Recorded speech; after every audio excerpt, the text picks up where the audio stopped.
Abdul Halim Mahmud dilahirkan di desa Al-Salam daerah Bilbis di Mesir pada tahun 1910 dalam lingkungan keluarga yang kuat dan spiritual yang tinggi.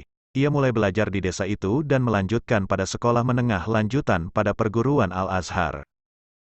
Setelah tamat pada menengah lanjutan, atas anjuran orang tuanya yang alumnus Al-Azhar, ia melanjutkan pada Universitas Al-Azhar Kairo. Setelah menamatkan di Universitas Al-Azhar, ia meneruskan perkuliahan di Universitas Sorbonne Perancis, dan kemudian memperoleh gelar doktor dengan bimbingan Profesor Dr. Louis Mosingon dengan disertasi yang membahas tentang tasawuf Al-Haris Al-Muhasibi pada tahun 1942.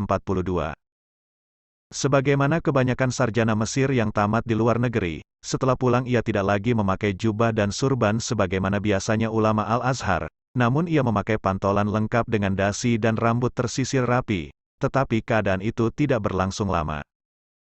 Sampai ia pada suatu malam bermimpi bertemu ayahnya yang sudah meninggal, dan dalam mimpi itu ia diminta ayahnya untuk meninggalkan pantolannya, dan menggantinya dengan lazimnya pakaian ulama Al-Azhar.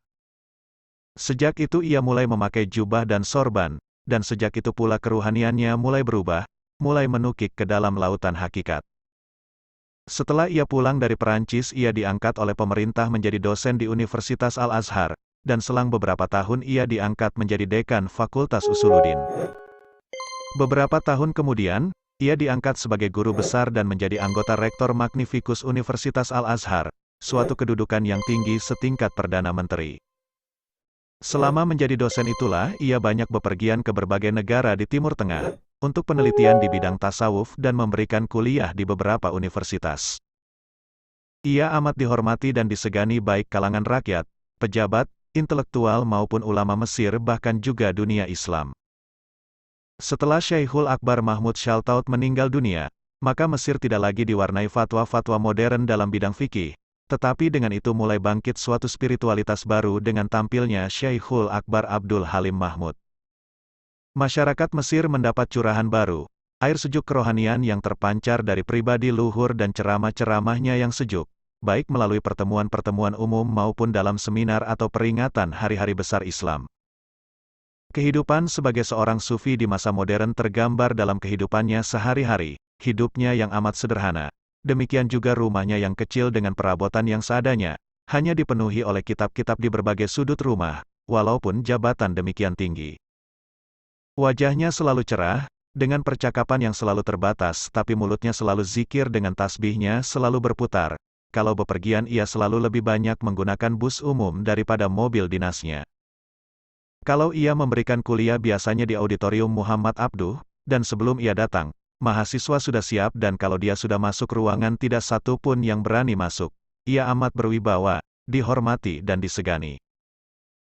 Kedudukan Abdul Halim Mahmud bukan hanya mendapat tempat di hati rakyat, pejabat atau ulama, bahkan juga mendapat tempat di hati Presiden Anwar Sadat. Apabila Mahmud Shaltut menjadi penasihat spiritual Presiden Gamal Abdel Nasser, maka Abdul Halim Mahmud menjadi penasehat spiritual Presiden Anwar Sadat. Konon setelah bertahun-tahun dipersiapkan oleh Mesir, untuk mengadakan penyerangan menghancurkan benteng Bar-Lev yang menjadi kebanggaan dan lambang supremasi militer Israel itu. Tiba-tiba Abdul Halim Mahmud bermimpi bertemu Rasulullah, dan Rasulullah memberi isyarat untuk segera mengadakan penyerangan terhadap Israel. Hasil mimpi itu segera disampaikan kepada Presiden Anwar Sadat.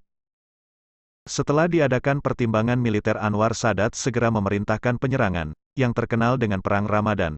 Benteng Bar-Lev yang dibanggakan Israel hancur berantakan, dan Israel mengalami kekalahan besar. Abdul Halim Mahmud memiliki karya-karya yang cukup banyak diantaranya adalah 1.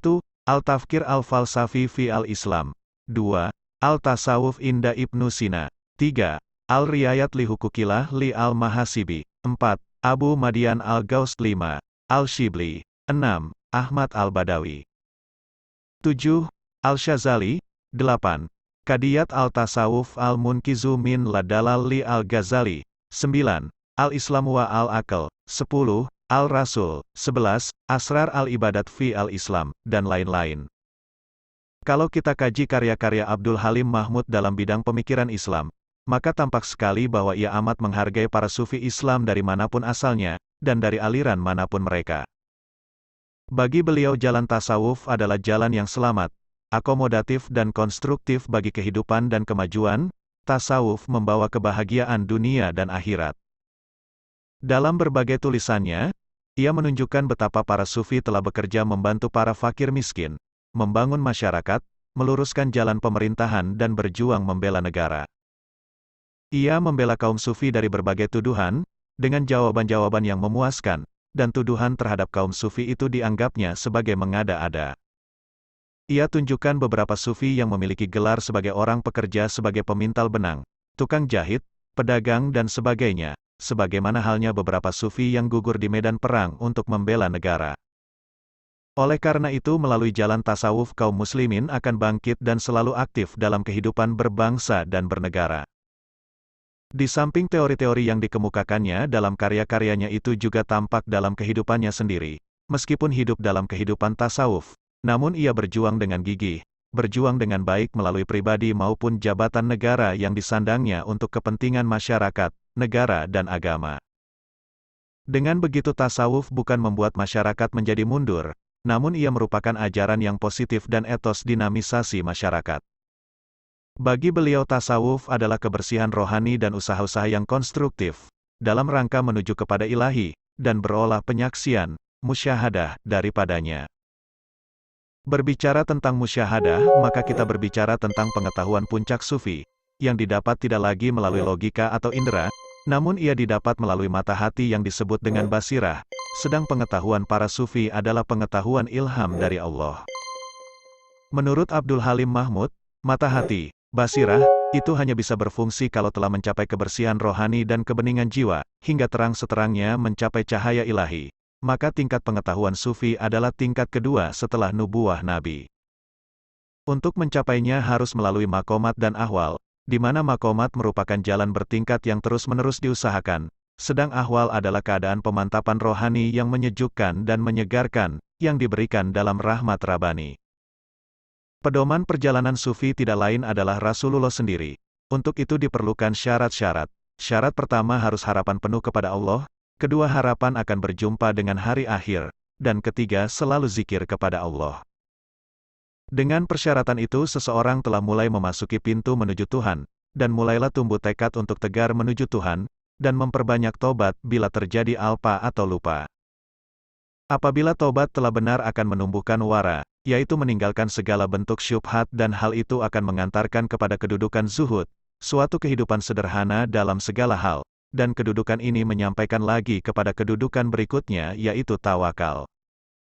Tawakal adalah memberikan dan mempasrahkan segala hasil usaha karena kecintaan kepadanya, dengan itu kecintaan mulai tumbuh dan semakin kuat, dan pendorong segala usaha dan tingkah laku itu sesuai dengan kehendak yang dicintai.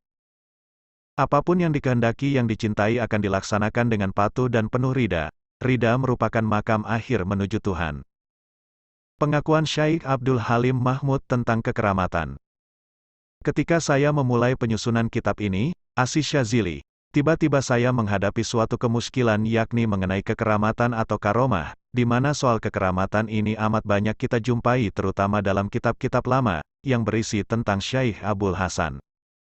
Maka tidak mungkin kekeramatan ini kita abaikan tanpa membuka peluang untuk kita bicarakan.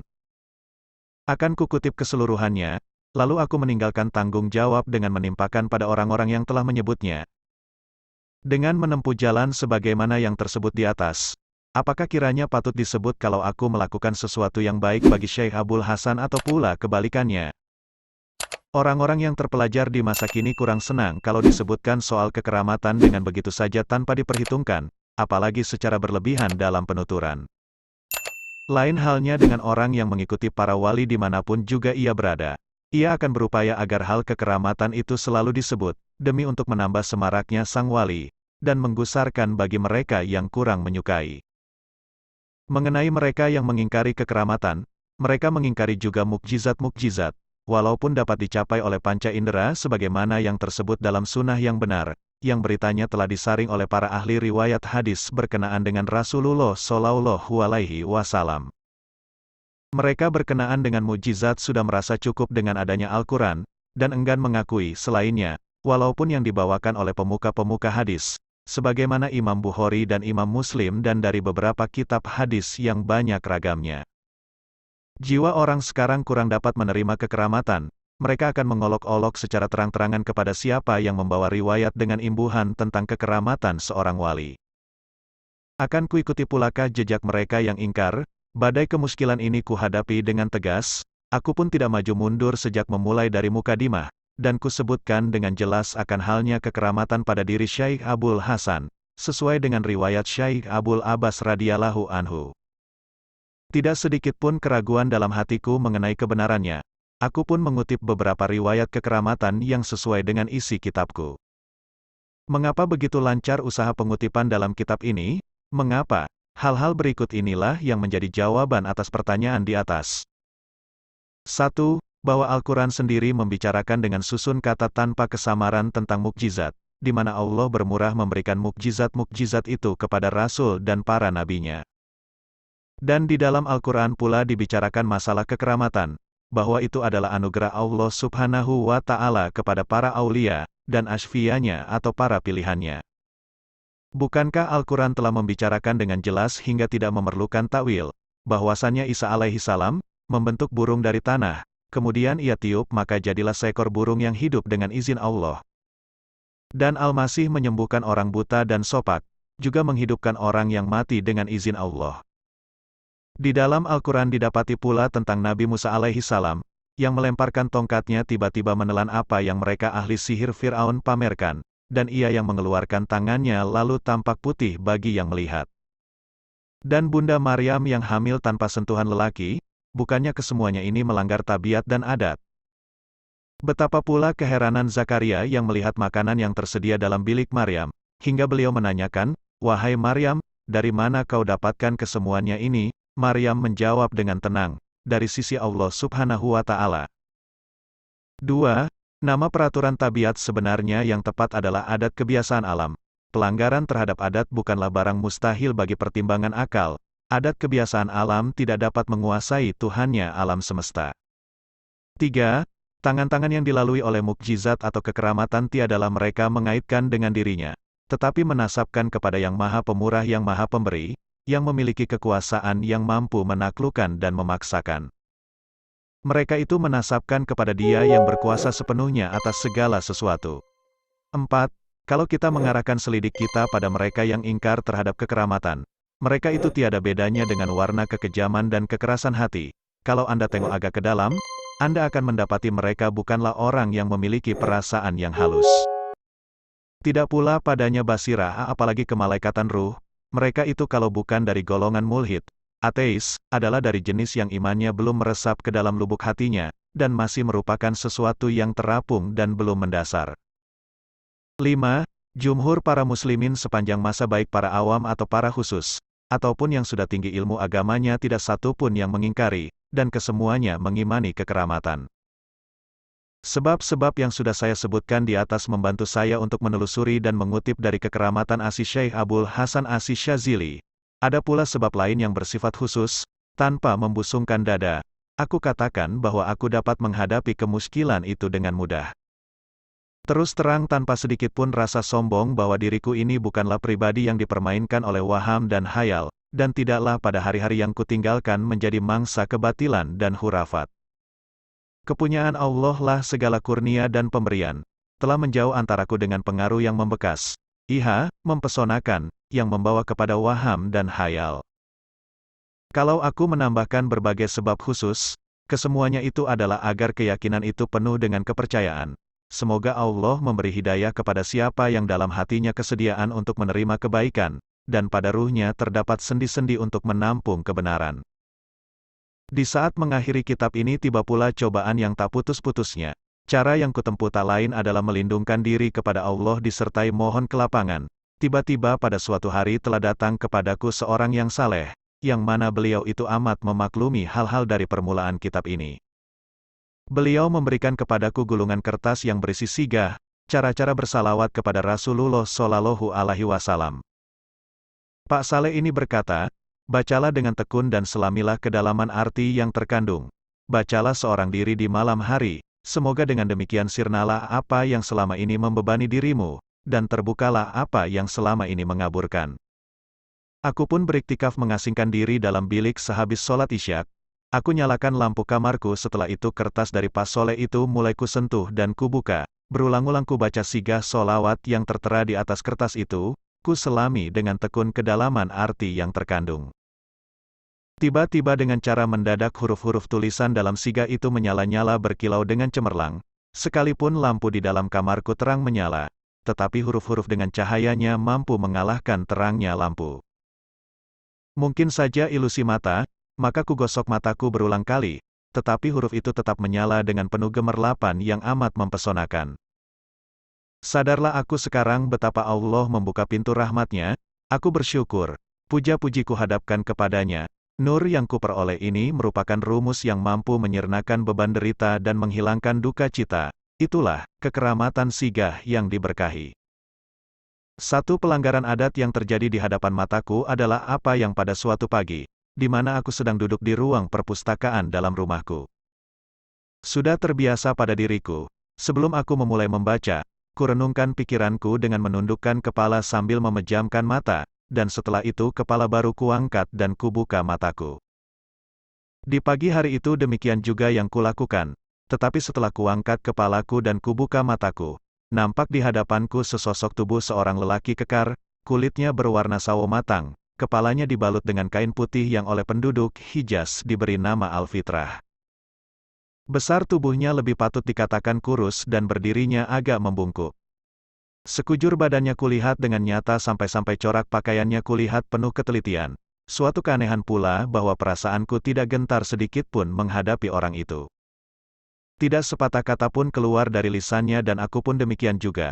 Kami hanya saling pandang memandang, lama-kelamaan mulai tampak kabur sedikit demi sedikit, pandangan pun mulai menipis hingga akhirnya lenyap sama sekali. Demikianlah kesaksian penuh pesona tanpa gerak sedikit pun yang kualami di pagi hari yang cerah itu. Pelanggaran adat yang bagaimana pula yang akan kualami setelah kesemuanya ini. Orang yang mengingkari pelanggaran adat dan mengingkari kekeramatan para wali Allah, mereka itu mengingkari jerih payah manusia sebagai penyelidik semenjak wujudnya manusia. Mereka mengingkari penetapan Al-Quranul Karim, mengingkari jumhur umat, dan setelah pengalaman pribadiku yang hanya beberapa detik itu, makin kokohlah pendirianku bahwa kekeramatan Syekh Abul Hasan Asy-Syadzili. Dan hal ini sudah kumulai sejak mukadimah secara langsung dan penetapanku pula yang sudah disaksikan oleh Kutub Besar Abus Abbas Al-Mursi. Beliau sudah menyaksikan dengan kesaksian yang meyakinkan. Demikian perkembangan kesufian seseorang, menurut Abdul Halim Mahmud, dimulai dengan rasio dilanjutkan dengan perkembangan ruhani yang meningkat, hingga basirah menyampaikan kepada musyahadah. Adalah amat mengesankan apa yang menjadi jalan tasawuf Abdul Halim Mahmud tersebut. Dan hal itu juga ditunjukkan dalam perjalanan hidupnya, sebagai seorang sufi dan sarjana yang disegani. Kepribadian sufi yang luhur, di samping memiliki jalan tasawuf itu ia juga mampu menampilkan keunggulan spiritual Islam, di tengah kancah materialisme abad ke-20, hingga menimbulkan optimisme dan harapan-harapan baru. Abdul Halim Mahmud dikenal di kalangan ulama dengan Syekhul Akbar, di kalangan masyarakat dikenal dengan Al-Imam, dan di kalangan sufi digelari dengan Abul Arifin. Bapa para sufi ini wafat pada tahun 1978, dengan diantar oleh ulama, pejabat, dan kaum muslimin yang melimpah ruah di tempat pemakamannya yang khusus untuk para ulama. Lahu Al-Fatihah.